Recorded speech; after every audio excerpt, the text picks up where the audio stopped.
são 100 anos de história. E tudo começou, na verdade, quando o nosso Senhor e Salvador Jesus Cristo esteve nesta terra, dando-nos o seu Evangelho, que é a nossa regra de fé e de prática cristã. Passaram-se os séculos e houve a necessidade de uma reforma religiosa, uma reforma que passou a ser conhecida como reforma protestante, a reforma de 31 de outubro de 1517, quando lutaram bravamente para que aqueles que se chamavam cristãos voltassem à prática da palavra de Deus, a Bíblia Sagrada. Desde a reforma, os tempos também passaram, claro, e começa na costa oeste dos Estados Unidos, numa rua conhecida como Azusa Street, em Los Angeles, na Califórnia, um movimento pentecostal. Numa fábrica abandonada, apenas o prédio lá estava. Irmãos começaram lá um movimento de oração e de repente eles começam a ser batizados com o Espírito Santo e com fogo. Batismo evidenciado por aquilo que teologicamente se chama de glossonaria ou glossonaria, ou seja, a evidência através do falar novas línguas, como lemos em Atos dos Apóstolos, livro também escrito pelo evangelista São Lucas, mencionando as palavras do apóstolo São Pedro, que se referia também ao profeta Joel. Então, aquele movimento pentecostal da Azusa Street alcança Daniel Berg e Gunnar Wigner, como já foi dito aqui nessa noite, suecos residentes dos Estados Unidos, cristãos evangélicos que experimentaram também o poder do Espírito Santo. E depois de muitas reuniões de oração, os dois separadamente recebem uma ordem do Espírito Santo para que viajassem ao tal de Pará. Eles não tinham a menor ideia de onde era esse Pará. Foi numa biblioteca pública que eles descobriram que Pará ficava no norte do Brasil.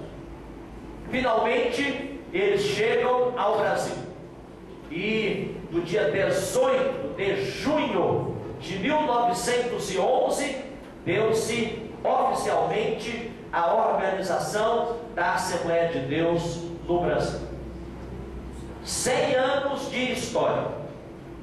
Assembleia de Deus que foi duramente perseguida no Brasil, de tal modo que alguns dos seus membros, quando morriam, nem podiam seus corpos serem sepultados nos cemitérios, que muitas vezes não pertenciam ao município, mas pertenciam a outras igrejas.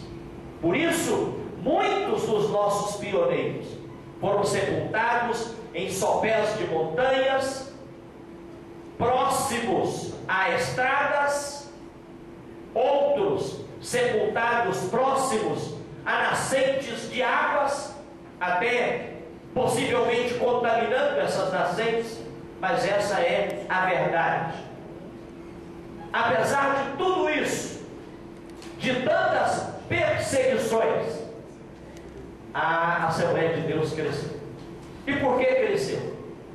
Cresceu, como disse o apóstolo São Paulo, na primeira carta que ele escreveu aos Coríntios, no capítulo 3, versículo 6.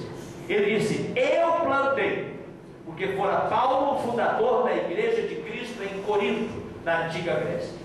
Apolo regou, porque fora aquele missionário, o continuador da obra, pelo mover do Espírito Santo.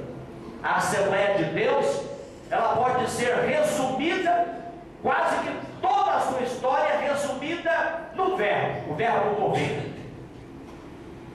Ou pode ser resumida num substantivo, movimento. Movimento do Espírito Santo. Um grande número deles analfabetos, sem nenhuma formação teológica ou acadêmica de qualquer natureza, mas brasileiros e brasileiras que, cheios de problemas familiares, sociais, financeiros, etc., doenças, ouviam a pregação do Evangelho, criam, acreditavam naquela mensagem, e aí então se convertiam, e o Espírito Santo, se movendo neles, levava-os a alcançar membros da própria família. Quantas vezes, pastor Bertier, Adás, Magalhães, nós sabemos disso, irmãos, membros de nossas igrejas, mudaram-se para vilas, para cidades distantes, e naquela época que não havia comunicações no Brasil, não havia serviço de telefonia, como hoje, não havia comunicação quase que de espécie alguma. Eu me lembro, por exemplo, que nem mesmo agências dos Correios existiam em grande número de cidades desse país. Depois começou a surgir o telégrafo, e aí a gente recebia com muito custo, depois de meses, uma carta mal escrita, uma verdadeira cacografia, uma garranchografia daqueles irmãos, aqueles que podiam escrever, dizendo: pastor, já ganhei aqui 20 pessoas para Jesus, 50 pessoas para Jesus, 100 pessoas para Jesus, venha por favor batizá-las, torná-las membros da igreja. E lá iremos nós, pastor Jaime Antônio de Souza, por favor pastor, fique de pé, um dos pioneiros da Assembleia de Deus do estado de Goiás. Obrigado, pastor. Hoje jubilado, sabe muito bem o que eu estou falando, porque esse foi um dos que percorreu estradas de Goiás montado a cavalo, porque naquela época ter uma bicicleta era quase um luxo, porque as primeiras magrelas, as primeiras bikes, como se diz hoje, chegaram ao Brasil como produto importado. O Brasil não fabricava nem bicicleta, queridos. E aí a gente ia lá, pastor Jaime Antônio de Souza ia lá, batizava aqueles novos convertidos, fazia deles alguns auxiliares, outros diáconos, e o Senhor Deus foi dando crescimento para a Assembleia de Deus. Já foi dito aqui no trabalho do jornalista Márcio Cândido, mais ou menos o que nós somos hoje no Brasil. Nós sabemos que números podem ser manipulados, e por isso mesmo não são tão confiáveis, mas os números apresentados aqui pelo Márcio Cândido, eles podem revelar muito bem o que é a Assembleia de Deus no Brasil. Na verdade, nem os números do IBGE, cujo último censo foi realizado agora em 2010, podem dizer com exatidão, com precisão, quantos somos no Brasil. Mas sem dúvida nós somos muita gente, com certeza, gente do povo.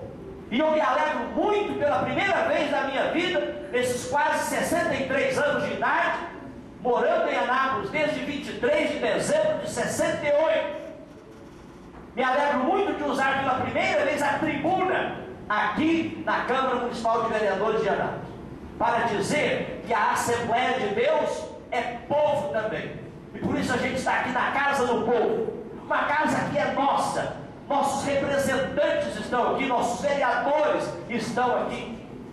A Assembleia de Deus, que é formada por serventes, por pedreiros, por carpinteiros, por armadores, por donas de casa, por estudantes, A Assembleia de Deus, que é formada por militares, comandante Nonato, coronel Nonato. O senhor é o comandante da Polícia Militar do Estado de Goiás. Isso nos alegra muito. Parabéns pelo seu trabalho. E na Polícia Militar do Estado de Goiás, temos muitos irmãos em Cristo, desde soldados até oficiais, inclusive coronéis, como é o caso do senhor, é a sua patente de comandante. O senhor é reconhecedor disso, é sabedor disso. E eu fico muito feliz, porque a Assembleia de Deus está presente na Polícia Militar, a Assembleia de Deus está presente na Polícia Civil, a Assembleia de Deus está presente na Polícia Federal, está presente na Polícia Rodoviária Federal, a Assembleia de Deus está presente no Exército Brasileiro, inclusive com generais, membros da igreja, coronéis e muitas outras patentes, está presente na aeronáutica, está presente na Marinha do Brasil.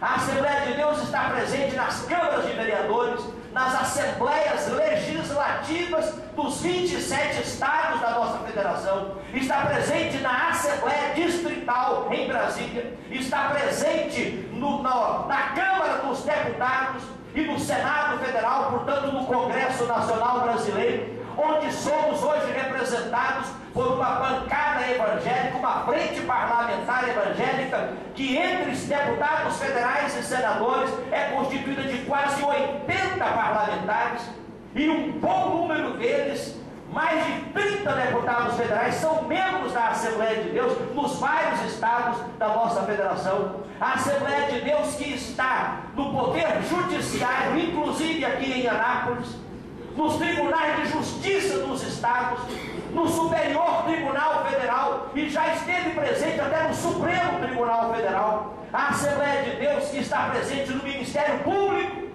inclusive aqui em Anápolis e em várias outras cidades desse país. A Assembleia de Deus que está presente em colégios, em faculdades, em universidades, na mídia. A Assembleia de Deus que está presente nos hospitais, está presente nas empresas, está presente nas indústrias, no comércio, por todos os lados.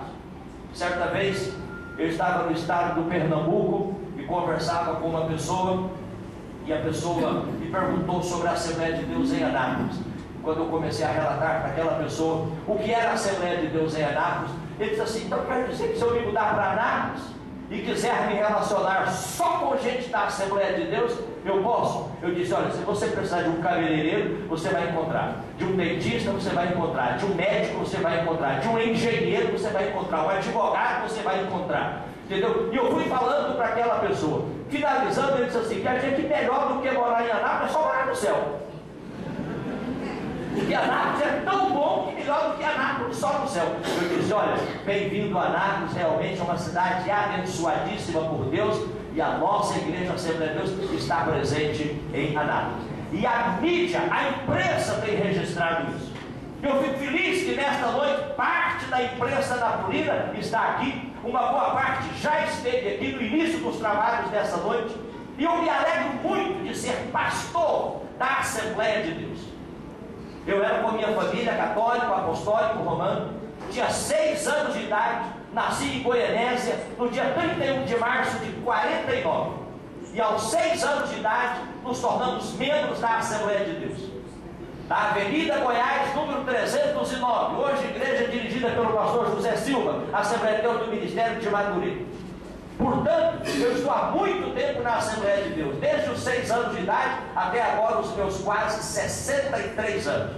Conheço boa parte da história da minha igreja, da minha denominação, e fico muito feliz de fazer parte da Assembleia de Deus. Reconheço o valor das demais igrejas evangélicas, que inclusive começaram a evangelização no Brasil muito antes da Assembleia de Deus, como disse aqui o reverendo Eliel, representando nesta noite a União Evangélica e a Associação Educativa Evangélica. Anápolis mesmo começou a ser evangelizada antes da Assembleia de Deus pelos missionários presbiterianos, inclusive o Dr. James Fuston, queridos, antes da Primeira Guerra Mundial, 3 anos antes de começar a Primeira Guerra Mundial, 1914, a Assembleia de Deus já começava em Anápolis, 1911. Me desculpem o tempo, mas eu me alegro muito em dizer